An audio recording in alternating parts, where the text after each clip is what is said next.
मदरसा committee के सदर, secretary और दूसरे अहम जिम्मेदारान,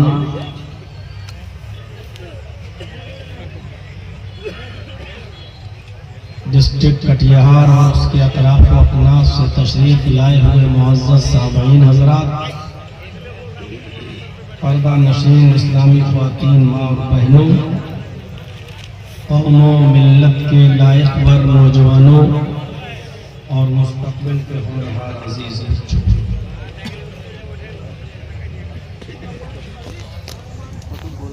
अल्लाह तबारक व तआला का बहुत बड़ा शुक्र है, उसका एहसान अज़ीम है कि उसने हमें और आपको मुसलमान बनाया, मुहम्मदुर रसूलुल्लाह सल्लल्लाहु अलैहि वसल्लम का उम्मती बनाया और हमें इस्लाम की दौलत से माला माल किया। ये इस्लाम जो बिल इत्तिफाक सबका मजहब है और अल्लाह तबारक व तआला की तरफ से भेजा हुआ यही दीन जो आदम अलैहिस्सलातु वस्सलाम से लेकर मुहम्मद रसूलुल्लाह सल्लल्लाहु अलैहि वसल्लम तक सारे पैगंबर इसी दीन को लाए और जब जब कौमों में बिगाड़ पैदा हुआ और उन नबियों रसूलों की शरीयत के अंदर तब्दीली की गई तो अल्लाह तबारक व तआला ने असरे नौ दोबारा किसी दूसरे नबी को भेजकर उस तौहीद को जिंदा किया और इसी तरीके से चलते चलते चलते चलते आखिरी कड़ी खत्म हो जाती है जनाब मुहम्मद रसूलुल्लाह सल्लल्लाहु अलैहि वसल्लम की ज़ात गिरामी पर। और उसने जब नबी अकरम को इस दुनिया में मबूस फरमाया तो ये फरमा दिया कि अब आप आखिरी नबी हैं और आपके बाद अब कोई इस दुनिया में दूसरा नबी नहीं आएगा और क़यामत की सुबह तक उस दिन इस शरीयत और इस्लाम की हिफाजत की जिम्मेदारी अल्लाह तबारक व तआला ने ली कुरान की शक्ल में और ये फरमाया कि इन्ना नहनु नज़्ज़लना ज़िक्रा व इन्ना लहु लहाफ़िज़ून, हम ही ने इस कुरान करीम को नाज़िल किया है और हम ही इस कुरान करीम की हिफाजत फरमाएंगे। इसमें कोई शक नहीं कि जिस तरीके से इस्लाम सब नबियों का मज़हब रहा उसी तरीके से दुनिया में जितने भी नबी आए उन तमाम नबियों ने आखिरी नबी जनाब मुहम्मद रसूलुल्लाह सल्लल्लाहु अलैहि वसल्लम के बारे में भी बता दिया और फरमाया कि आखिर में एक नबी आएंगे, एक रसूल आएंगे और पूरी तरीके से वजाहत के साथ बता दिया।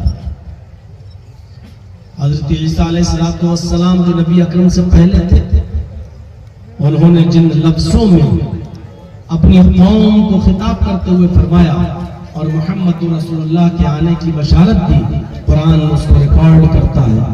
वइज़ क़ाल ईसा इब्न मरियम या बनी इस्राईल इन्नी रसूलुल्लाहि इलैकुम मुसद्दिक़न लिमा बैन यदैया मिनत-तौरात व मुबश्शिरन बिरसूलिन याती मिन बअद इस्मुहु अहमद। और जब ईसा अलैहिस्सलाम ने अपनी कौम से कहा कि आए मेरी कौम के लोगों, आए इस्राइल के बेटो, आए ईसाइयों, आए इस्राइल के बेटो, या बनी इस्राइल इन्नी रसूलुल्लाहि इलैकुम, मैं तुम सब की तरफ अल्लाह का रसूल बनाकर भेजा गया हूँ।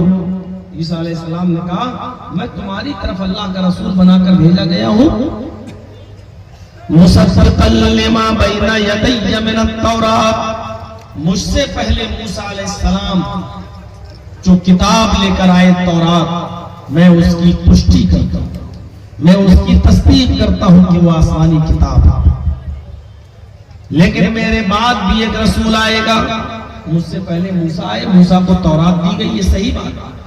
अब मैं हूं, अब मेरे बाद भी एक आएगा। मेरे बाद जो आएगा उसके बारे में ईसा अलैहिस्सलाम कहते हैं व मुबश्शिरम बिरसूलिन याती मिन बाद इस्मुहु अहमद, मैं तुम्हें शुभ समाचार देता हूं, मैं तुम्हें गुड न्यूज देता हूं, मैं तुम्हें एक अच्छी खबर सुनाता हूं, एक ऐसे रसूल की जो मेरे बाद आएगा, इस्मुहु अहमद, उसका नाम अहमद होगा। कुरान में रिकॉर्ड, ईसा अलैहिस्सलाम ने भी अपनी कौम से कहा कि मेरे बाद एक रसूल आएगा, उसका नाम अहमद होगा। ये बात सिर्फ कुरान नहीं कह रहा है, आज भी जो ईसाई जिस बाइबल को पढ़ते हैं, जिस किताब को वो आज भी पढ़ते हैं, अगरचे उस किताब में चेंजिंग हुई, तब्दीली हुई, बदली गई, लेकिन इसके बावजूद आज भी उनकी किताब में लिखा है Jesus says I will pray the father. ईसा अलैहिस्सलाम ने कहा अपनी कौम के लोगों से कि मैं अपने बाप से ये दुआ करूंगा, मैं अपने बाप से ये प्रार्थना करूंगा, He shall give the another comforter, कि वो तुम्हें एक दूसरा रहबर दे, एक दूसरा रहनुमा दे, एक दूसरा मार्गदर्शक दे, एक दूसरा सिराते मुस्तकीम बताने वाला, सीधा रास्ता समझाने वाला वो तुम्हें अता फरमाए। I will not talk much with you, अब मैं तुमसे ज्यादा कुछ नहीं कहूंगा, अब मैं तुमसे ज्यादा कुछ नहीं कहना चाहता हूं। The prince of this world come, इसलिए कि इस दुनिया का शहजादा आने वाला है, इस दुनिया का शहजादा तशरीफ लाने वाला है। His name will be Ahmad, उसका नाम अहमद होगा। ये बाइबल में आज भी लिखा है, बाइबल में जो लिखा हुआ है उसी को कुरान ने कहा। ईसा अलैहिस्सलाम ने कहा था मुबश्शिरम बिरसूलिन याती मिन बाद इस्मुहु अहमद, मैं तुम्हें कैसे रसूल की खुशखबरी देता हूं जो मेरे बाद आएगा, उसका नाम अहमद होगा। भरा पड़ा है दूसरे मजहबों की तालीमात में, यह खजाना भरा पड़ा है। हमारे बिरादरान वतन जिनको हम अपने हिंदू भाई कहते हैं और जिनको गर्व है कि उनका धर्म प्राचीन धर्म है, सबसे ज्यादा पुराना धर्म है, हम अपने हिंदू भाइयों के ग्रंथों में भी देखते हैं। हमारे यहाँ बहुत से नबी आए, कहने वाले बताते हैं अगरचे उसकी कोई सही हदीस नहीं है, कोई कहता है कमोबेश 1,24,000 अंबियाए कराम इस दुनिया में आए, बहुत ज्यादा आए। हिंदू धर्म के अंदर भी 64,000 पैगंबरों के आने का सबूत मिलता है। 64,000 ऋषियों, मुनियों, पैगंबरों, रसूलों के आने का सबूत हिंदू धर्म के अंदर भी मिलता है। हाँ, ताज्जुब ये है कि 24 रसूलों को महान बताया गया है और 25 में तो तमाम रसूलों में सबसे बड़ा महान, 24 रसूल महान बताए गए और 25वां अंतिम ऋषि बताया गया। हिंदू धर्म में कुरान के अंदर भी 25 ही नबियों का जिक्र आया है, अगरचे तादाद इधर भी बहुत है, तादाद उधर भी बहुत है। हिंदू धर्म में 24 ऋषि और पैगंबर और मुनि महान बताए गए हैं और लास्ट में जो आएगा वो 25वें नंबर पे होगा। यहां कुरान पढ़िए तो कुरान में भी 25 ही नबियों का नाम जिक्र किया है, उनमें मोहम्मद रसूलुल्लाह का भी नाम मौजूद है। यह सिलसिला हमें देखने को मिलता है और 25वें ऋषि को अंतिम ऋषि कहा गया है, अंतिम अवतार कहा गया है। और यह भी बताया गया है कि वो आखिर में आएगा, वो लास्ट में आएगा, उसका आगमन बिल्कुल कलयुग में होगा और लास्ट में होगा। हम भी मानते हैं कि मोहम्मद रसूलुल्लाह सल्लल्लाहु अलैहि वसल्लम आखिरी नबी है। हिंदू धर्म के अंदर अवतार शब्द थोड़ा सा व्याख्या का मोहताज है, तफसील तलब है। हिंदू अवतार शब्द की मीनिंग करता है ईश्वरत्व का मनुष्यत्व में परिणत होना। हिंदू अवतार का माना यह बताता है कि ईश्वर ही, अल्लाह ही मनुष्य का रूप धारण करके पृथ्वी पर अवतार लेता है। यानी कोई मनुष्य, कोई इंसान रसूल नहीं बनता, बल्कि वो अल्लाह ही होता है जो किसी इंसान की शक्ल को धारण करके, रूप चेंज करके दुनिया में अवतार लेता है।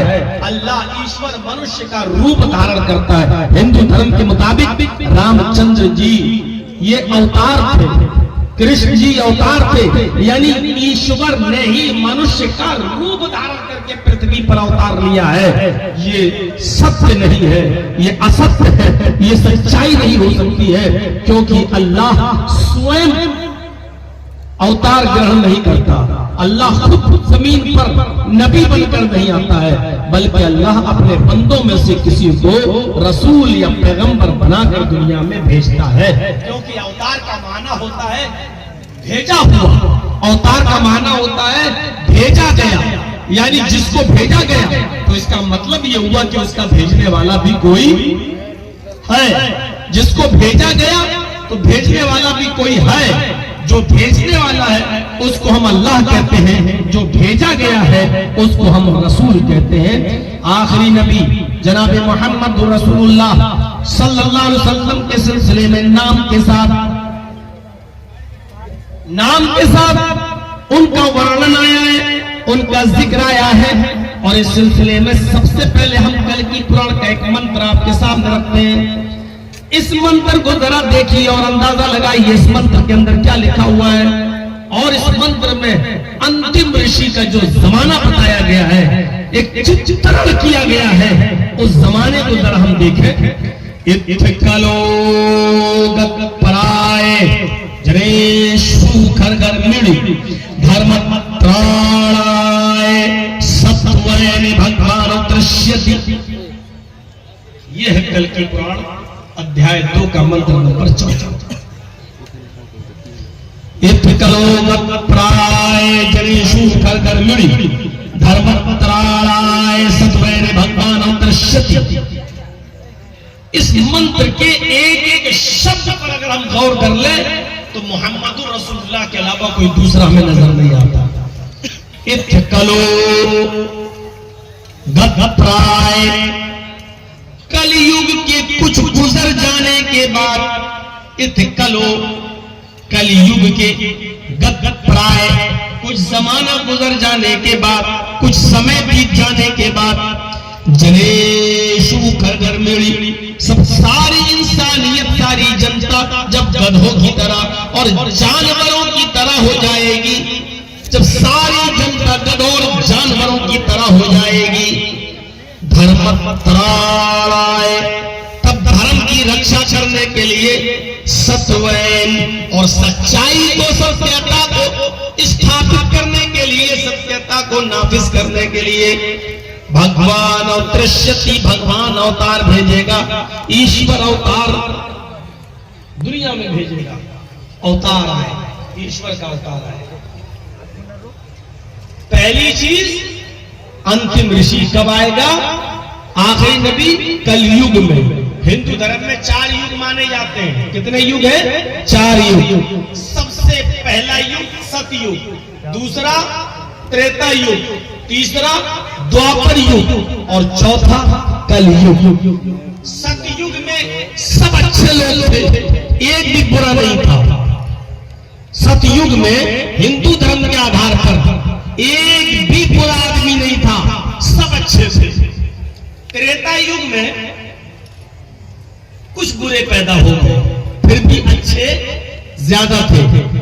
त्रेता युग में कुछ बुरे हुए लेकिन अच्छाई ज्यादा थी, बुराई कम। और द्वापर युग में बुराई ज्यादा होगी, अच्छाई कम। द्वापर युग जब आया तो उसमें बुरे लोग ज्यादा थे और अच्छे लोग कम। और कलयुग जो चल रहा है हिंदू धर्म के मुताबिक अभी, ये घोर जो कलयुग चल रहा है, इसका मतलब यह है कि कलयुग में सच्चा कोई होगा ही नहीं, ईमानदार कोई होगा ही नहीं, उसमें सब बुरे ही बुरे और सब पापी लोग होंगे। और अंतिम ऋषि घोर अंधकार के जमाने में आएगा, जुल्मत और तारीकी के दौर में आएगा, निहायत भयावह और खतरनाक पाप और ताप और गुनाहों का दौर होगा, जुल्म और बर्बरियत का दौर होगा। आखिरी नबी उस दौर में आएगा। ये चार चीजें आप समझ लीजिए। सतयुग कोई बुरा नहीं था, सब अच्छे। त्रेता में अच्छे ज्यादा थे, बुरे कम। और द्वापर में बुरे ज्यादा थे, अच्छे कम। और ये चल रहा है सतयुग, जिसमें अच्छे है ही नहीं, सब बुरे ही बुरे। और आखिरी नबी कब आएगा? कलयुग में आएगा। उसके कुछ बीत जाने के बाद इत करो गत प्राय जनेशु खरगर मिड़ी, जब सारी जनता जानवरों की तरह हो जाएगी, जब सारी जनता में हैवानियत पैदा हो जाएगी, तब आखिरी नबी इस दुनिया में आएगा। धर्म त्राणाय, धर्म की रक्षा के लिए, सत्वैन और सच्चाई को बचाने के लिए भगवान दृश्यति, भगवान अवतार भेजेगा। मोहम्मद रसूलुल्लाह का दौर भी बिल्कुल उसी जमाने में। मक्का में क्या नहीं होता था। अब सवाल यह कि मक्के में क्यों आए? अब हमारे हिंदू भाई ये कहें कि नहीं हम मक्का में आने वाले को नहीं मानते, तो ये आपकी कमअक्ली है। मक्के को नाभिकमल कहा गया है वेदों में। नाभिकमल, कमल का फूल देखा होगा, उसके बीच में डंटल होता है, डंटल, उसको आप पकड़ के आप सूंघते हैं ना ऐसे, तो वो बीच में होता है, उसको कहा जाता है नाभिकमल। जिस तरीके से कमल के बीच में डंटल बिल्कुल बीचों बीच में होता है, ऐसे ही अंतिम ऋषि पूरे वर्ल्ड और पूरी दुनिया के बिल्कुल बीचों बीच में आएगा। पूरी दुनिया का मिडिल, पूरी दुनिया का बीचों बीच, पूरी दुनिया का, पूरे विश्व का मीडियम, दरमियानी हिस्सा मक्का है।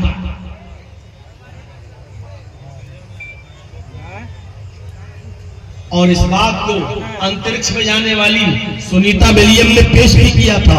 वो अलग बात है कि बाद में थोड़ा सा दबाव में और प्रेशर में आ गई थी। जब पहली मर्तबा वो अंतरिक्ष में गई और वहां से जब माइक्रोस्कोप के जरिए जब उसने देखा कि रोशनी कहां से आ रही है, इतने ऊपर पहुंचने के बाद जब उसने अपने दूरबीन और कैमरों से जब नजर डाली, माइक्रोस्कोप के जरिए जब दुनिया पे नजर डाली, तो उसने अंदाजा लगाया कि ये रोशनी इतने ऊपर से पूरी दुनिया में अंधेरा है और ये रोशनी जहां से आ रही है उस शहर का नाम मक्का है।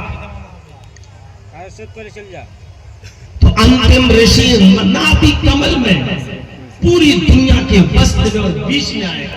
और बीच में इसलिए भेजा गया है ताकि वो सारी दुनिया के लोगों का इमाम हो, सारी दुनिया के लोगों का रसूल कहलाए और सारी दुनिया तक अपना पैगाम पहुंचाए।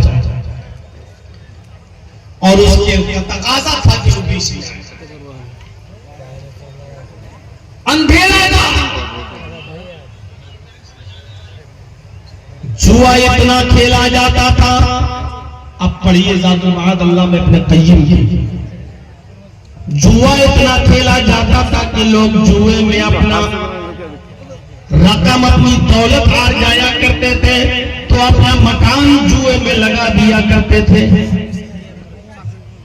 और जब मकान जुए में हार जाया करते थे तो फिर अपनी बीवी जुए में लगा दिया करते थे। और जब पत्नी और बीवी भी जुए में हार जाया करते थे तो अपनी बेटी जुए में लगा दिया करते थे। इससे ज्यादा हैवानियत और क्या होगी कि अपनी जवान बेटी तक को लोग जुए में लगा दें और हार जाए। शराब इतनी पी जाती थी कि उनके घर में जब कोई बच्चा पैदा होता था तो खानदानी रस्म को जिंदा रखने के लिए उस बच्चे के मुंह में सबसे पहले चम्मच में शराब भरकर उसको पिलाई जाती थी, इस बात को साबित करने के लिए कि हमने अपनी खानदानी रस्म को जिंदा रखा है। बच्चे की पैदाइश के बाद जिसको मां के दूध से पहले शराब की घुट्टी पिलाई जाती हो तो बताओ कि ये बच्चा आगे चलकर किस तरीके की परवरिश पाएगा और शराब का कैसा दौर दौरा होगा। हालात इतने नाजुक हो गए थे कि ज़िनाकारी मुख्तलिफ किस्मों से की जाती थी। जिस समाज के अंदर शादियों का तरीका भी ज़िनाकारी से कम न हो, शादियां भी उनके यहाँ बड़े अजीबो गरीब ढंग से होती थी। और शादियों के अंदर भी आप तसव्वुर करेंगे, बुखारी शरीफ उठाइए, किताब निकाह देखिए और मोहम्मद रसूलुल्लाह के नबी बनने से पहले अरब के उन बदतमाश और जाहिल कौम के निकाह पर नजर डालिए तो आप शर्म से सर झुकेगा आपका। अजीब किस्म की शादियां होती थी। शादी का पहला तरीका यह था, इधर देखिएगा, अब समझने की कोशिश कीजिए। अल्लाह के रसूल के नबी बनने से पहले अरब में शादी कैसी होती थी? सुनिए, पहला तरीका, लड़के ने पैगाम दिया, लड़की के घर पैगाम गया, दोनों में रिश्ता तय हो गया और शादी कर ली। ये तो शरीफ लोगों में था, बहुत ज्यादा जो लोग शरीफ थे उनमें शादी का ये तरीका था। ये किसी हद तक सही था। शादी का दूसरा तरीका यह था, इसको भी शादी जोड़ा जाता था, शादी माना जाता था। और तरीका क्या था? बुखारी पड़ी, लड़के ने लड़की को पैगाम दिया, रिश्ता तय हुआ, शादी हुई, निकाह हुआ और लड़का अपनी बीवी को अपने घर ले आया। हमारे यहाँ जिसको शबे ज़ुफ़ाफ बोला जाता है, पहली रात, आमतौर पर सुहाग रात जबान पे लोगों के रटे हुए हैं। ये वो शौहर अपनी बीवी के साथ नहीं मनाता था, लेके आया, बीवी घर में आ गई, लेकिन वो अपनी बीवी के साथ नहीं सोता था। वो अपनी बीवी को अपने दोस्त के हवाले कर देता था, जिस पर उसको एतबार होता था उसको दे दिया करता था और कहता था, लो मेरी बीवी को तुम अपने घर ले जाओ और रखो और इससे फायदा उठाओ, और जब हमल ठहर जाए, जब हमल ठहर जाए, पेट में बच्चा ठहर जाए, तब इसको हमारे हवाले कर देना। लिहाजा इसका यार, इसका दोस्त, इसका जान पहचानने वाला और जिसके ऊपर एतबार था वो शख्स इसको ले जाता और जब हमल ठहर जाता अपने पास रखता, उससे जिना करता और जब हमल ठहर जाता तो उसको लाकर अपने दोस्त को, जिसकी वो बीवी थी, उसको दे दिया करता था और फिर ये उसको अपने पास रख लेता था। ऐसा इसलिए किया जाता था कि उनका अकीदा यह था कि ऐसा करने से बच्चे नेक पैदा होते हैं, बच्चे शरीफ पैदा होते हैं। ये शादी का दूसरा तरीका था। सोचिए, इसको समाज बुरा नहीं मानता था, इसका कहता था ये भी शादी है। आज आप ऐसी शादी का तसव्वुर कर सकते हैं? बेशर्मी आज हमारे इधर भी है और बेशर्मी भी है कि यहाँ जितने लोग बैठे हैं जवान तबका, इनके दोस्त, इनको मालूम है कि मेरे दोस्त का चक्कर कहां चल रहा है और उस दोस्त को भी मालूम है कि इसका चक्कर कहां चल रहा है। और जिन लड़कियों के साथ उनके कॉन्टेक्ट है उन लड़कियों को भी मालूम है कि मेरी सहेली का चक्कर कहां चल रहा है और उस सहेली को भी मालूम है कि इसका चक्कर कहां है। लेकिन बेशर्मी और बेहयाई की एक इंतहा है कि तुम मेरी न कहो मैं तुम्हारी न कहूं, तुम मेरी छिपाओ हम तुम्हारी छुपाएं। आज समाज में इसको बुरा नहीं माना जाता। हालांकि कितनी बेहयाई की चीज है ये, अकल इसको तस्लीम नहीं करती, लेकिन अब शर्म हया उठ गई, इसलिए इसको बुरा नहीं समझा जाता। भारत के अंदर इसको भी बुरा नहीं समझा जाता था कि शादी करके मैं लाया और अपनी बीवी को अपने दोस्त के हवाले कर दिया, ले जाओ। और एक दिन के लिए नहीं, जब तक इस लड़की के, मेरी बीवी के गर्भ न ठहर जाए, हमल न ठहर जाए, तब तक इसको तुम अपने पास आओ। और जब हमल ठहर जाता था तब लाओ, और फिर इसको वो शख्स अपने पास रख लेता था जिससे निकाह हुआ है। इसको बुरा नहीं समझा। ये शादी का दूसरा तरीका था। अब तीसरा तरीका देखिए, वो और खतरनाक, लेकिन ये भी समाज में चलता था। बुखारी किताबुल निकाह ज़माने जाहिलियत का एक निकाह ये भी था। तीसरा तरीका क्या था मालूम? एक औरत के पास 2 से ज्यादा, यानी 3, 4, 5 और 10 से कम यानी 9 तक लोग जाते थे। एक ही लड़की के पास 3 भी जा सकते थे, 4 भी, 5 भी, 6 भी, 7 भी, 8 भी, 9 भी, 10 से कम और 2 से ज्यादा। एक ही लड़की के पास जाते और उसके साथ जिना करते। आज ये गया, कल वो गया, परसों वो गया, एक दिन में 2 गए, और ये जिनाकारी पूरे साल चलती थी। जब हमल ठहर जाता था तो रुक जाया जाता था मामला, और जब इस औरत के घर में बच्चा पैदा होता था तो ये सबको बुलाती थी। जब बच्चा पैदा हो गया तो ये इनवाइट करती, सबको आओ। 3 गए होंगे तो 3 को बुलाती थी, 9 गए होंगे तो 9 को बुलाती थी, जितने इसके पास गए 3 से ज्यादा और 10 से कम, ये सबको बुलाती थी और सबको आना पड़ता था। फिर उस लड़की के घर में भोज चलता, खाना खाया जाता, ये सारे लोग खाना खाते थे। फिर वो लड़की जो बच्चे को पैदा की हुई है, वो लड़की अपने बच्चे को अपने बिस्तर से उठाती और इन 9 लोगों में से अपने इस बच्चे को जिसकी गोद में रख देती, ये उसी का बच्चा मान लिया जाता और ये उसकी बीवी मान ली जाती और वो उसका पति मान लिया जाता। ये निकाह का तीसरा तरीका था। समाज इसको भी पसंद करता था। मैंने बताया ना, लोग पराए जरेशु घर घर बड़ी, जब सारी जनता गधों जानवरों की तरह हो जाएगी, जरा देखिए इससे बड़ी जानवरियत और इससे बड़ी हैवानियत कहीं दिखाई देगी?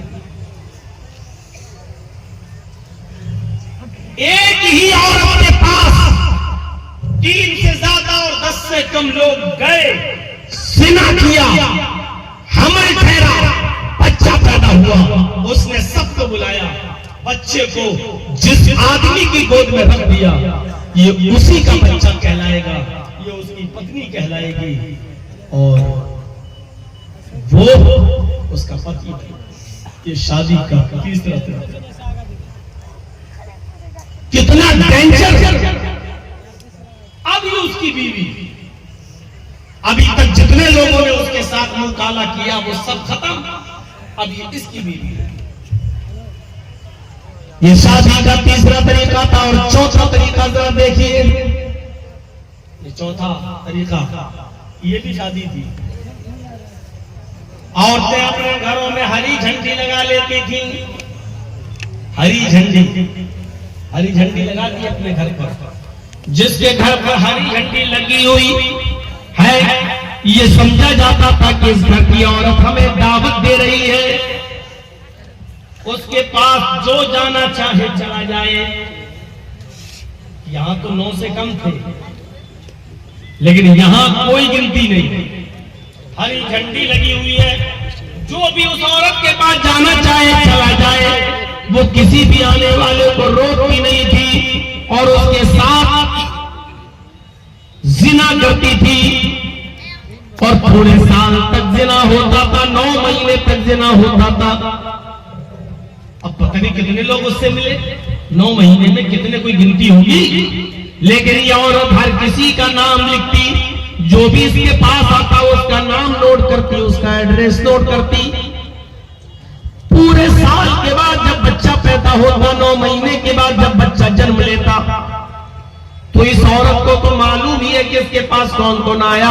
ये सबको निमंत्रण देती, सबको दावत देती, और सारे के सारे लोग इस औरत के घर आते।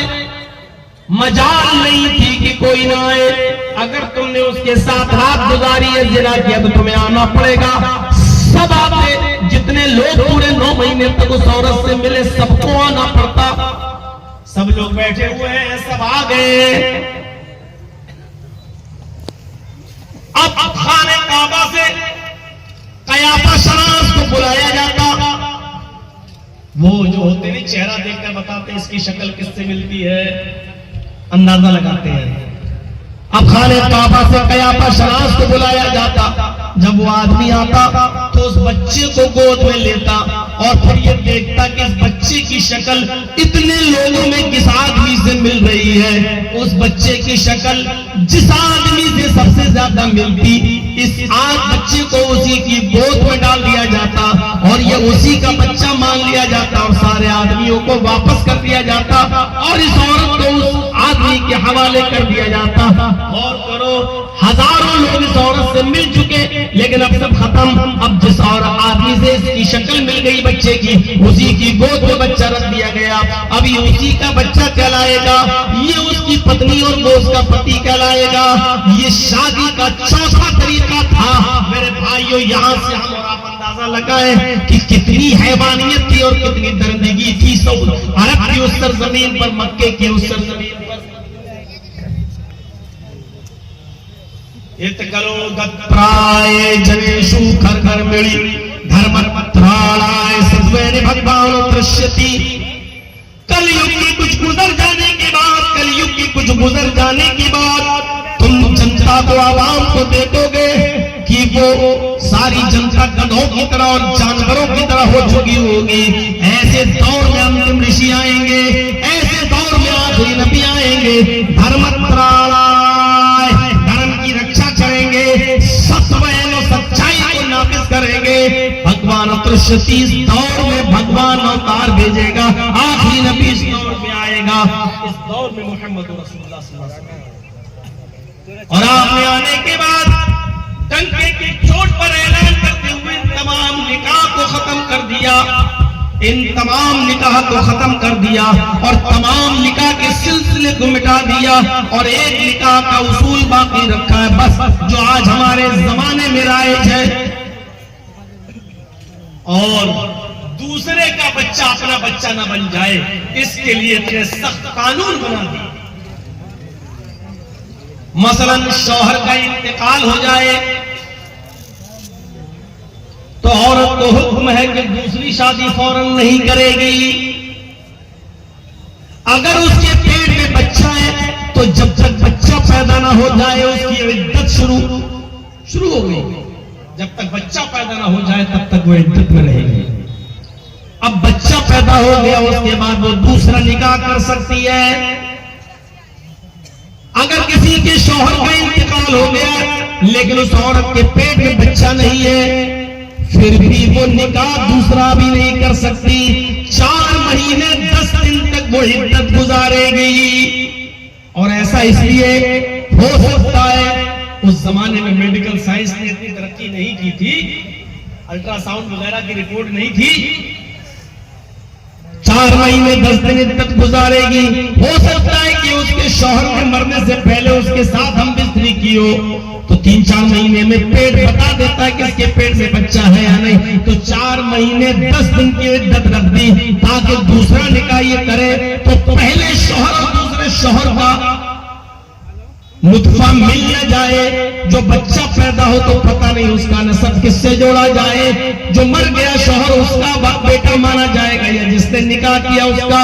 इस शक से बचने के लिए, इस शक और शुबह से और डाउट से बचने के लिए इस्लाम ने औरत को कहा कि 4 महीने 10 दिन तक वो इद्दत गुजारेगी ताकि किसी दूसरे का हमल उसके पेट में न रह जाए। कितने उसूल। हाँ, अगर किसी का शौहर का इंतकाल हो गया नहीं हुआ, लेकिन किसी मर्द ने अपनी बीवी को तलाक दे दी, अगर उसने अपनी बीवी को तलाक दे दी तो उस वक्त भी औरत को 3 महीने की इद्दत है, 3 हैज की इद्दत है। ये इद्दत भी इसलिए रखी गई है, कहीं ऐसा तो नहीं कि तलाक देने वाले मर्द का बच्चा इसके पेट के अंदर मौजूद हो, ये औरत कहीं दूसरी शादी न कर ले और बात लड़ाई झगड़े की नौबत आ जाए, वो कहे मेरा बेटा, वो कहे मेरा बेटा। इस अमल को बचाने के लिए और इस नुत्फे से बचने के लिए उसने औरत को हुक्म दिया कि वो 3 महीने की इद्दत गुजारेगी। और कीजिए, शौहर मर गया, पेट में बच्चा है, तो औरत की इद्दत उस वक्त तक है जब तक कि बच्चा पैदा ना हो जाए। अगर 1 दिन का हमल है तो औरत 9 महीने तक इद्दत करेगी। पेट में बच्चा है, लेकिन आज शौहर का इंतकाल हुआ और शौहर के इंतकाल होने के दूसरे दिन बच्चा पैदा हो गया तो औरत की इद्दत खत्म। अब वो जब चाहे दूसरी शादी कर सकती है, क्योंकि बच्चा पैदा हो चुका है। मेरे भाइयों, तसव्वुर करो, और अगर औरत शौहर मर गया, पेट में बच्चा नहीं है, तो औरत 4 महीने तक गुजारेगी। आदमी मरा नहीं है लेकिन तलाक दिया अपनी बीवी को, तो औरत 3 महीने इद्दत गुजारेगी। सोचिए तो सही, अगर कोई औरत या कोई लड़की अपनी मर्जी से खुला लेती है, आदमी उसको तलाक देने को तैयार नहीं है और बीवी उसके साथ रहना नहीं चाहती है, शराबी है, जुआरी है, कबाबी है, बेनमाजी है, वो कहती है मुझे छोड़ो, वो छोड़ने के लिए तैयार नहीं है, तो औरत खुला ले सकती है। खुला लेने का मतलब यह है कि काजी उसके निकाह को फिस्क कर देगा और कह देगा कि इस औरत ने खुला ले लिया है, यानी इस औरत ने अपनी मर्जी से आदमी को छोड़ दिया है। जब औरत अपनी मर्जी से अपने शौहर को छोड़ेगी और खुला लेगी तो उसकी भी इद्दत गुजारेगी, और वो इद्दत भी एक हैज है, एक पीरियड है। जब तक उसको महीना ना जाए, पीरियड ना जाए, तब तक वो दूसरा निकाह नहीं कर सकती। गौर करो कितना बचाया इस्लाम ने इस शक व शुबे से कि किसी दूसरे का बच्चा तुम्हारे पेट में ना आने पाए। यहाँ तो 10-10 जा रहे हैं, पूरी कौम जा रही है, पता नहीं किसका बच्चा है, शक्ल मिला के देखना पड़ रहा है, जिसकी गोद में रख दिया वो उसी का बच्चे का बाप बन गया। ये जिहालत, बर्बरियत, जुल्म और तारीख दौर था। मेरे भाइयों, जिस दौर में मोहम्मद रसूलुल्लाह आए, कितनी कोशिश करनी पड़ी होगी अल्लाह के रसूल, अकेले तन्हा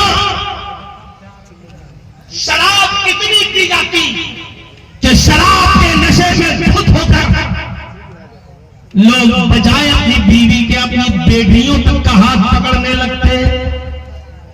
शराब का ये मामला, जुए में अपनी बीवी और बेटियों को हारने लगे।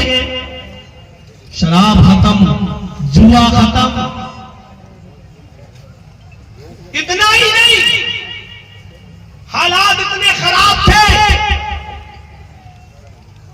कि जिस दौर में मोहम्मद रसूलुल्लाह सल्लल्लाहु अलैहि वसल्लम नबी बनाकर भेजे गए, उस दौर में लड़कियों को पैदा होने के बाद जिंदा दफन कर दिया जाता था। आज घर में बच्ची पैदा हुई, मायूसी आ गई, क्या हुआ? लेकिन पैदा होते ही फौरन नहीं, 2-4 साल खिलाया पिलाया, और जब वो लड़की 4 साल की हो गई, वो बच्ची 4 साल की हो गई, अपनी माँ को पहचानने लगी, अपने बाप को पहचानने लगी, अब्बू अब्बू और अम्मी अम्मी कहने लगी। इस वक्त उसका कसाई बाप, इस वक्त उसका जालिम बाप अपने बेटे को नहलाता धुलाता अपनी बीवी से कहता तैयार कर दो, मैं इसको मेले ले जा रहा हूं। बीवी अच्छी तरीके से जानती थी वहां मेरा एक कोड वर्ड था ताकि बच्ची कुछ और न समझे, लेकिन बीवी समझ जाती थी मेले का मतलब यह है कि मेरा हस्बैंड मेरी इस लाडली को अब जिंदा दफन करने जा रहा है। मां नहलाती थी, रोती जाती थी, नहलाती धुलाती थी और रोती जाती थी, और 4 साल की बच्ची अपने माँ के आंसुओं को पोंछते हुए कहती थी, अम्मी आप क्यों रो रही हैं?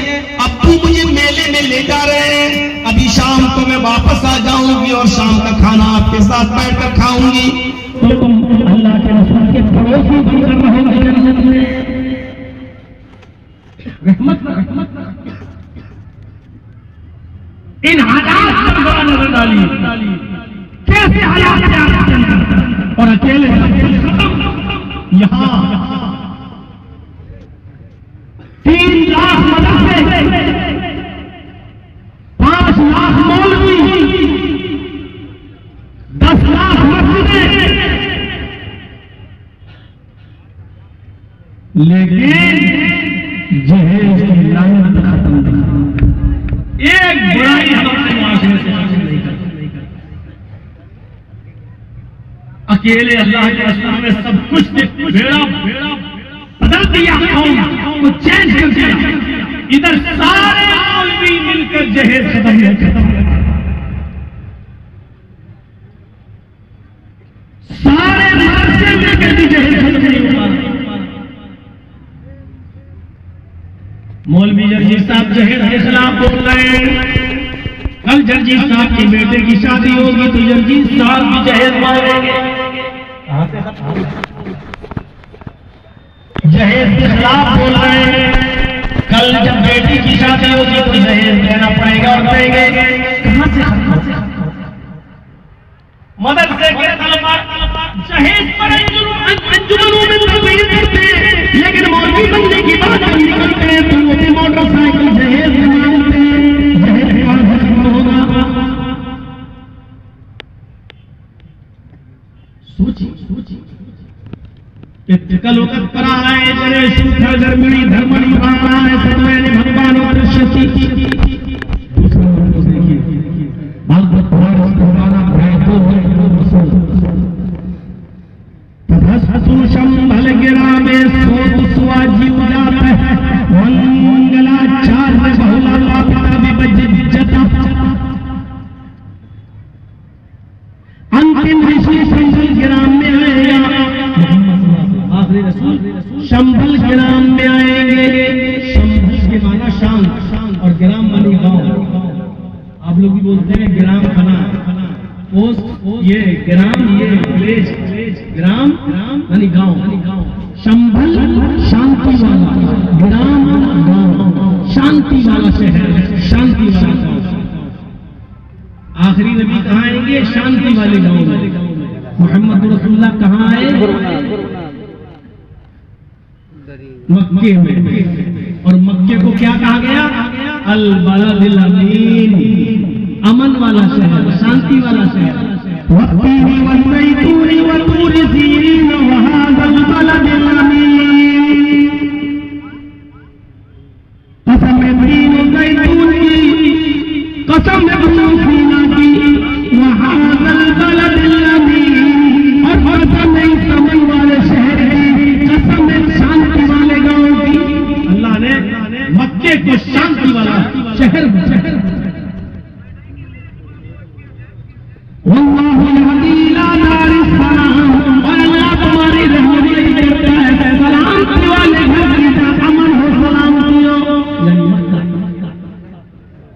अंतिम ऋषि आएंगे शंभल के नाम में यानी मक्के में।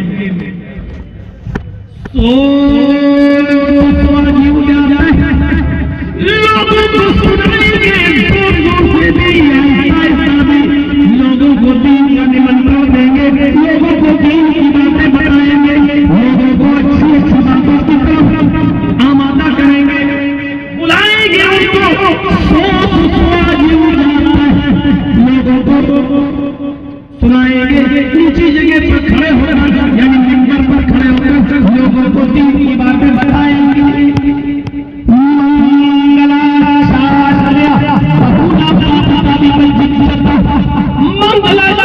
वो नेकियों के गुरु होंगे, नेकियों की बातें बताने वाले होंगे। और बड़े बड़े गुनाहों को नाम लेकर मिटाएंगे। बहुला कहते बाहुबली है, वही बहुत बड़ा गुना बाहुबली, उसी से बना है बहुला। बड़े बड़े गुना यानी कबीरा गुना। बहुला बाबा भी वो बड़े बड़े गुनाहों को नष्ट करेगा, मिटाएगा। अल्लाह के नबी ने बड़े बड़े गुनाहों को मिटाने का तरीका बताया कि इस तरीके से ये अमल करो तो बड़े बड़े तुम्हारे गुनाह मिटाएंगे। साहबे किराम ने पूछा अल्लाह का रसूल सबसे बड़ा गुनाह कौन सा है? कहना कि फरमाया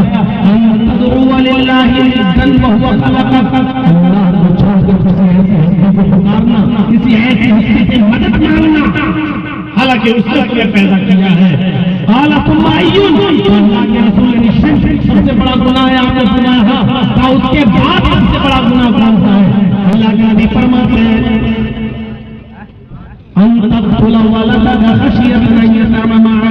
अपनी औलाद को इस डर से कत्ल कर देना कि ये बड़े होकर मेरे साथ खाएगा। अरब के अंदर यही होता था, पैदा तो हो गया बच्चा, कमीना मैं तो शराब पीता हूँ, ये भी शराब पिएगा, कमाएगा क्या? ये तो बड़े होकर मेरे पर बोझ बन जाएगा, मेरे साथ खाएगा, ये कमाएगा ही नहीं, अभी से ही शराब तो आती है, तो बड़े होकर क्या कमाएगा? तो बाप अपने बेटों को कत्ल कर दिया करते थे, मार दिया करते थे। तो फरमाया कि इस डर से अपनी औलाद को कत्ल कर देना कि बड़े होकर मेरे साथ खाएगा।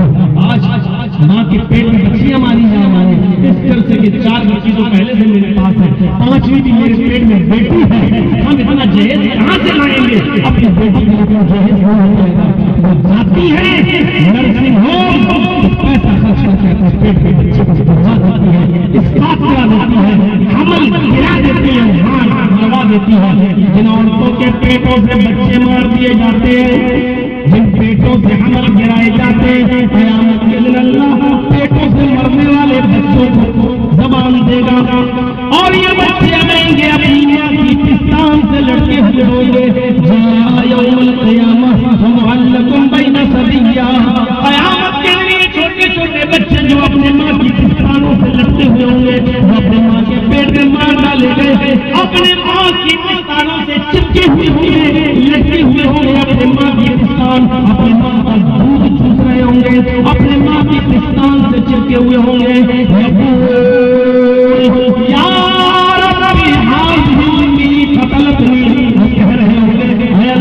ये मेरी माँ है दुनिया में जिसने मुझे मार डाला था, अल्लाह ये मेरी माँ है जिसने दुनिया में मुझे कत्ल कर डाला था, अल्लाह इस माँ ने दुनिया में मेरा कत्ल किया है, ये मेरी नहीं हुई, इसका तू वो बच्चा अपने हाथ पर पहचान कर लटका होगा और अपने हाथ में ये दुआ करते हुए उसको जहन्नम में ले जाने की सिफारिश है।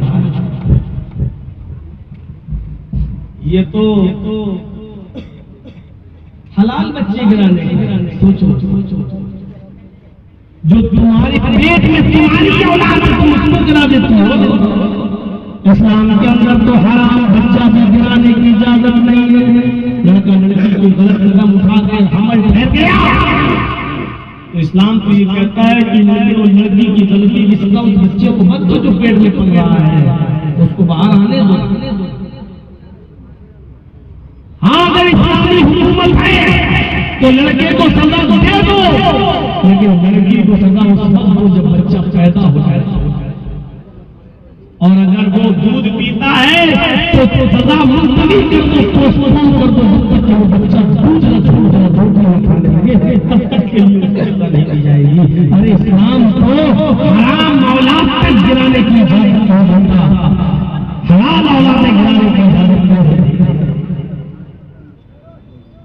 हमें अंदाजा लगाना चाहिए मेरे प्यारे साथियों, हमें गौर करना चाहिए।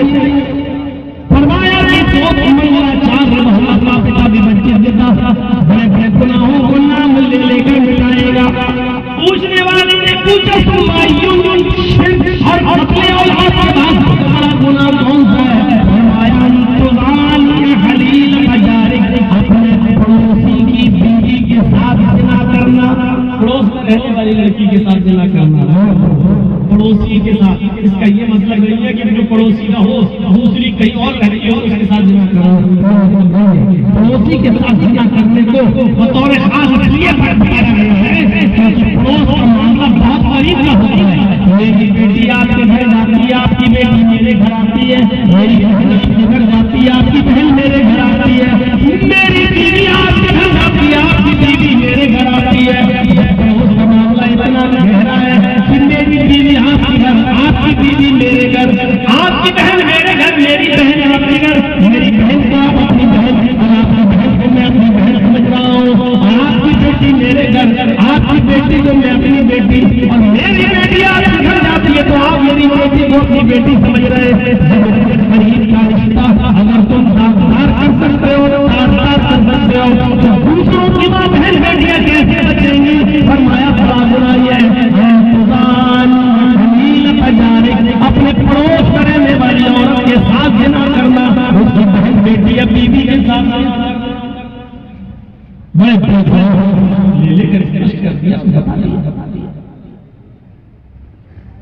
मेरे प्यारे भाइयों, इन चीजों पर नजर डालो।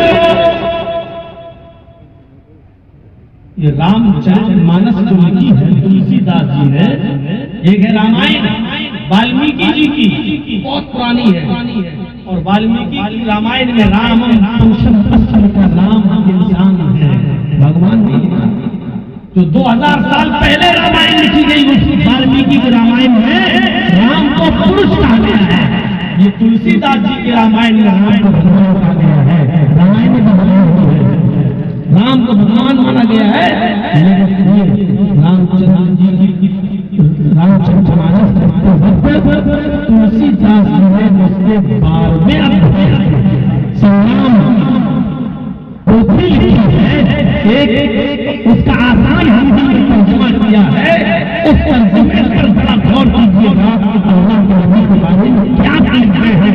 रामचरितमानस के लेखक तुलसीदास जी, जिसका आसान हिंदी भाषा में अनुवाद इस तरह कर गए, तो खुद बयान करते हैं, पक्षपात कुछ न राखूं, यहाँ पक्षपात कुछ न राखूं, वेद पुराण सत भागो, देश हरम हरग लता सहाय, सोदियल भरंगम सुनो भगवाए, राजनीति भक्त प्रीति दिखावे, आपन मत सबका समझावे, जब तक मती खोया बिना मुहम्मद पार न होया।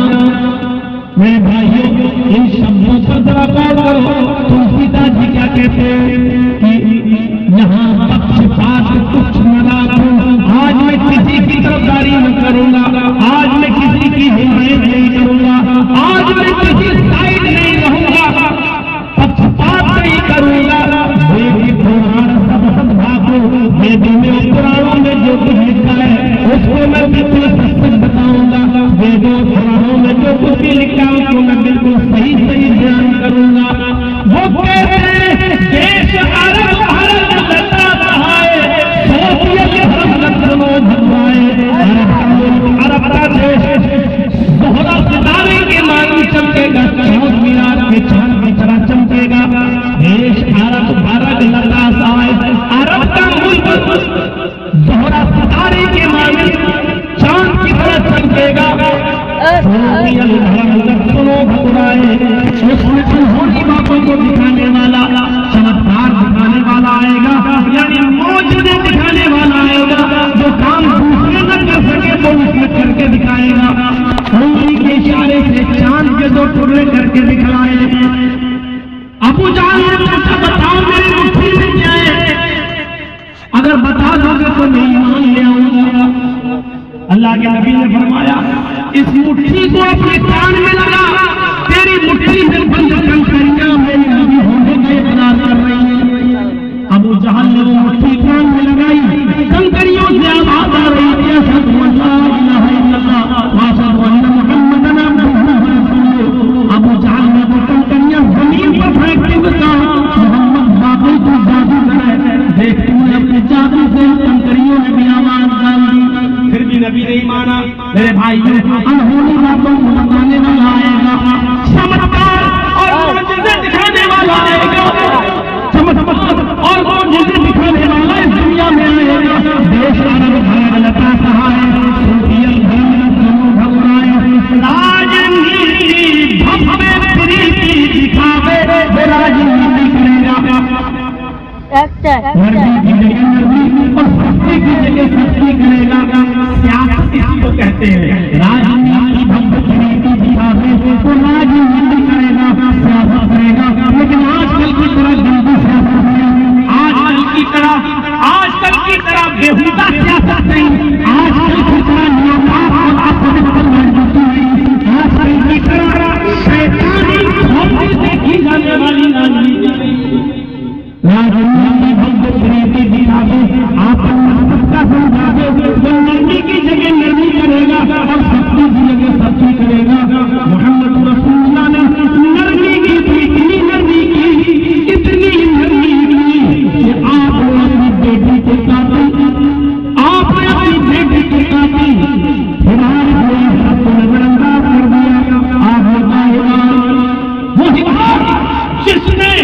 निशाना लगाया उन नबियों को, लेकिन ज़ैनब नबी की बेटी उनको क्यों लग गया? ज़ैनब हामिला थी, पेट में बच्चा था, पेट फट गया, बच्चा जमीन में गिर गया। इस हाल में उसको मदीना लाया गया, लेकिन वो बच्चे के सदमे की वजह से ज्यादा दिन जिंदा न रह सकी और हज़रत ज़ैनब का इंतकाल हो गया। जब मक्का फतह हुआ और हिबार इब्ने असद मोहम्मद रसूलुल्लाह के सामने आप तवाफ कर रहे थे, हिबार इब्ने असद ने भी माफी मांगी, मैं मोहम्मद रसूलुल्लाह मैं भी गुनाहगार हूं, मुझे भी माफ कर दो। आपने फरमाया तुम्हारा जुर्म क्या है? फरमाया कि मेरे तीर से आपकी बेटी ज़ैनब का इंतकाल हो गया, ज़ैनब का पेट फट गया था और ज़ैनब का बच्चा मर गया था। अल्लाह के नबी थे और कहने लगे हिबार तुझे देखकर मुझे मेरी बेटी की आस याद आ गई, तुझे देखकर मेरी बेटी ज़ैनब मुझे याद आ गई। आए हिबार मेरी बेटी के सदमे को बर्दाश्त न कर सकी और उसकी जान चली गई। हिबार आज तक मुझे किसी ने भी तकलीफ नहीं पहुंचाई, कोई तकलीफ तुमने मुझे दी है। हिबार आज तू मेरी चौका पर माफी मांगने के लिए आया, हिबार मैं तुझे भी माफ कर दो। आए हिबार जा जा, आए मेरी चौकन पे माफी मांगने वाले हिबार जा, मैंने तुझे भी माफ कर दिया है। दिल तो नहीं चाहता कि तुझे माफ करूं, लेकिन मैंने वादा कर लिया। आए मेरी बेटी के कातिल तकलीफ तुमने मुझे बहुत दी, लेकिन जा मैंने तुझे भी माफ कर दिया। नरमी की दूसरी नरमी की जब मेरी बेटी के कातिल तक माफ कर दिया और सख्ती की जरूरत आई तो इतनी सख्ती करके दिखाई इस कबीले पर मखलूक के लिए फातिमा फरमाया जाओ इसका हाथ काटना मैंने चोरी की है, अल्लाह के नबी पर इनसे भड़ाने की है, छोड़ दिया जाए। फरमाया कोई गुंजाइश नहीं है, अल्लाह के हक में सिफारिश मत करो। लिहाजा कबीले बनी मखलूक की उस लड़की फातिमा का हाथ काट दिया गया और हाथ कबीले बनु मखज़ूम की लड़की फातिमा के हाथ करने पर हो गई। तुम्हें अपने मोहम्मद की लड़कियों की भी हाथ काट डाले जाते हैं। लौ अन्ना फातिमा बिन्त मोहम्मद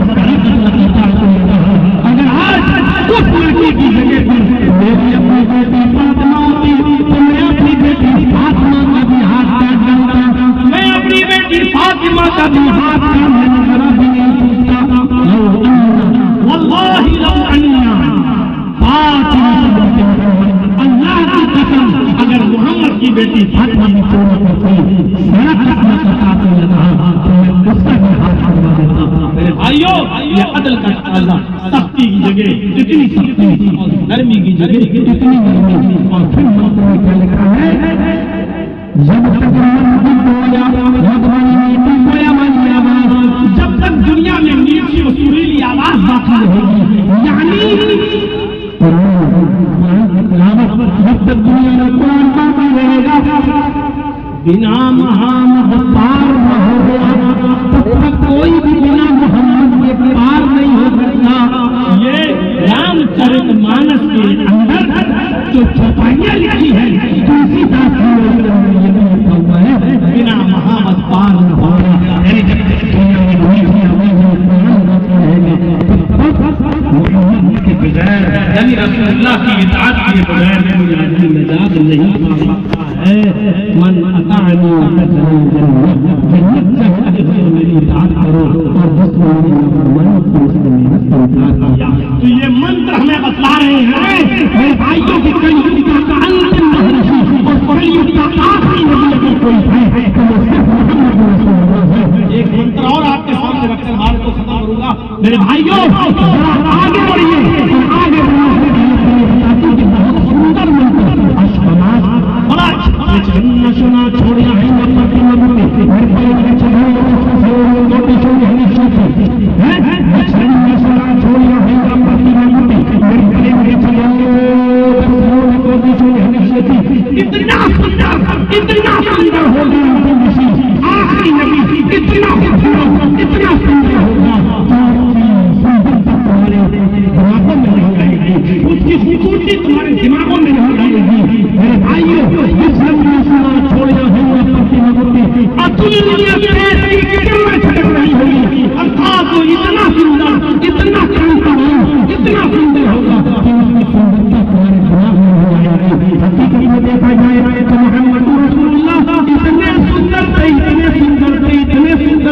की कोई मिसाल सही से पेश नहीं कर सका। किसी ने कहा मोहम्मद रसूलुल्लाह चांद की तरह चमकते थे, किसी ने कहा मोहम्मद रसूलुल्लाह सूरज की तरह चमकते थे, किसी ने कहा मोहम्मद रसूलुल्लाह सल्लल्लाहु अलैहि वसल्लम के जिस्म से खुशबू आया करती थी। किसी ने कुछ कहा, किसी ने कुछ कहा। हकीकत तो यह है कि जाबिर इब्न समुरा से पूछो तो ढूंढते ढूंढते और तलाश करते करते शहर तिरमिज़ी की रिवायत अल्लाह के नबी की मस्जिद में पहुंच गए। चौथी रात का चांद चमक रहा था, उसकी रोशनी सजे नबी में आ रही थी। हजरत जाबिर इब्न समुरा एक बार चांद को देखते और एक बार नबी के चेहरे को देखते और अंदाजा लगाते कि कौन ज्यादा खूबसूरत है। अल्लाह के नबी ने कहा जाबिर एक बार चांद को देखते हो, एक बार मेरा चेहरा, आखिर बात क्या है? अल्लाह के नबी आज देख रहा है वो चांद ज्यादा खूबसूरत है, आप ज्यादा खूबसूरत है, नबी ज्यादा खूबसूरत है। अच्छा, अगर कोई तुमसे पूछ ले कि चांद ज्यादा खूबसूरत है या तेरा नबी, तो तुम क्या जवाब दोगे? जाबिर इब्न समुरा मुस्कुरा कर कहते हैं अल्लाह के नबी अगर वो मुझसे ये पूछेगा कि बताओ तुम्हारे नबी ज्यादा सुंदर है या चांद ज्यादा खूबसूरत है, तो मैं उसको कहूंगा क्या तुम अंधा है, तुझे दिखाई नहीं देता? इस चांद को अपने हुस्न मिला है वो मेरे नबी के चेहरे से मिला है। इस चांद को खूबसूरती मिली है तो मेरे नबी के चेहरे से मिली है। मेरे भाइयों, ये जाबिर इब्न समुरा के अल्फाज है। हज़रत आयशा तो अपने शौहर को सूरज में कहा करती थी और अक्सर वो ये शेर पढ़ा करती थी,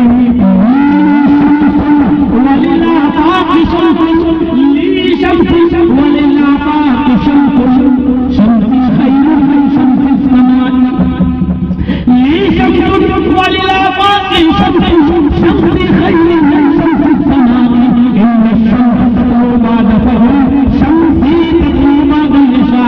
आए सूरज आसमान का वो अलग सूरज है और मेरा सूरज अलग सूरज है। मेरी शम्स मेरे पास सूरज है, वलिल्लाह पाकी शम्सी दुनिया वालों के पास एक अलग सूरज है।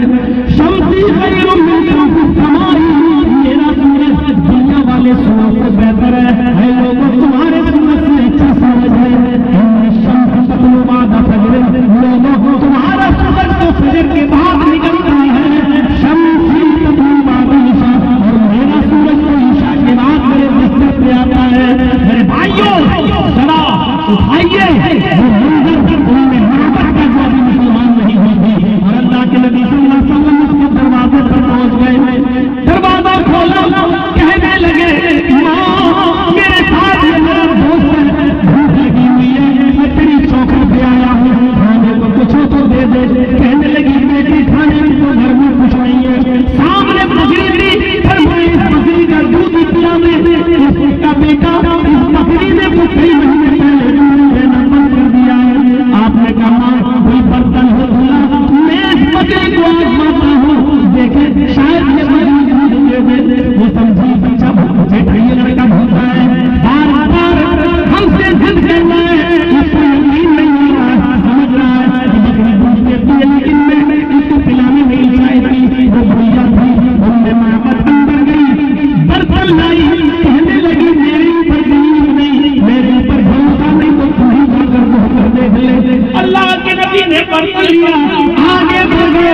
इस दुनिया को क्या मालूम ये कौन हस्ती मेरे दरवाजे पे आई, वो जानती नहीं थी ये कौन हस्ती मेरे दरवाजे पर पहुंच गई है, कौन हस्ती मेरे दरवाजे पर आई है। बुढ़िया ने सोचा बर्तन दिया कहा ले, यकीन नहीं आता तो धोकर देख ले। अल्लाह के नबी आगे बढ़े तो बुढ़िया ने देखा कि बकरी अपने से खड़ी हो गई। बकरी जो कभी उठाई नहीं उठी थी आज अपने से खड़ी हो गई। उस बुढ़िया को नहीं मालूम था ये वो हस्ती है जहाँ जाती है अपने भी इसके साथ जाता है। अल्लाह के नबी बैठ गए, बकरी के फंदे को हाथ पानी मारा और बिस्मिल्लाह कहकर दूध दोहना शुरू कर दिया। दूध ऐसे निकला जैसे बादलों की बारिश हो रही हो। थोड़ी देर के बाद बर्तन भर गया। आपने अपने दोस्त अबू बकर को दूध पिलाया, फिर आपने खुद दूध पिया और बचा दूध तो बुढ़िया को दे दिया। ये दूध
क्या देखते हैं कि बकरी के थन से दूध की बूंदें टपक रही हैं। बकरी के थन से टपकने वाला दूध और घर से उड़ने वाली खुशबू देख कर कहने लगे अभी किस राह से गुजरा है अरे पैरों के निशान ये बताते हैं कि यहाँ से कोई गुजरा है।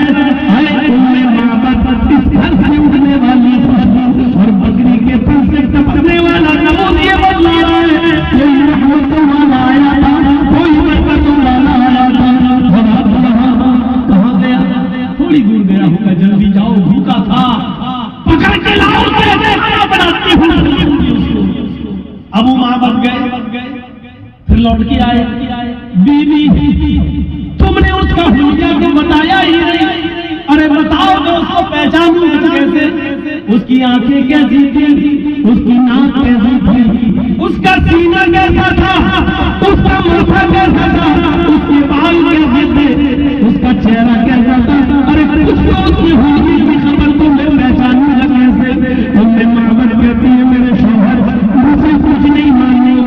एक बार चेहरे पे नजर डाली, इतना रोना, इतना दबदबा, इतना जवान, इतना कमाल के चेहरे पे फिर दोबारा देखने की हिम्मत ही नहीं हुई। बस इतना समझिए कि वो एक चांद का टुकड़ा था, उससे ज्यादा खूबसूरत हसीन जमीन मैंने आज तक किसी को नहीं देखा। जाओ, जो तुम्हें सबसे ज्यादा खूबसूरत नजर आए उसी को ले आना। वही इस घर में आया था और वही मेरे प्यारे साथियों, सही नजरिया उन्हें मामद में पेश किया। कहा मैं नहीं जानती, मुझसे मत पूछो सीना कैसा था, होठ कैसे थे, दांत कैसे थे, आंखें कैसी थी, बाल कैसे थे, बाल कैसे थे, मैं नहीं जानती। मैं सिर्फ इतना जानती हूँ सबसे ज्यादा खूबसूरत चांद का एक टुकड़ा था, आया मेरे घर से रोशन करके चला गया और सबसे ज्यादा खूबसूरत लोग आए थे। उसी को बुला लाओ, उसी को पकड़ के लाओ, उसी को खाना खिलाऊंगी। वही रहमत वाला, वही बरकत वाला था। मेरे प्यारे साथियों, ये मंत्र हमें बता रहे हैं कि आखिरी नबी जनाब मोहम्मद रसूलुल्लाह, मोहम्मद, मोहम्मद, अहमद, अहमद, ये सब जो नाम वेदों में आए हैं ये इत्तेफाक नहीं है। ये आखिरी नबी जनाब मोहम्मद रसूलुल्लाह की भविष्यवाणी की गई थी। उससे पता चलता है कि आखिरी नबी मोहम्मद रसूलुल्लाह सल्लल्लाहु अलैहि वसल्लम है। अब सारे लोगों की, विश्व के अंदर, पूरी दुनिया के अंदर तमाम लोगों की जिम्मेदारी है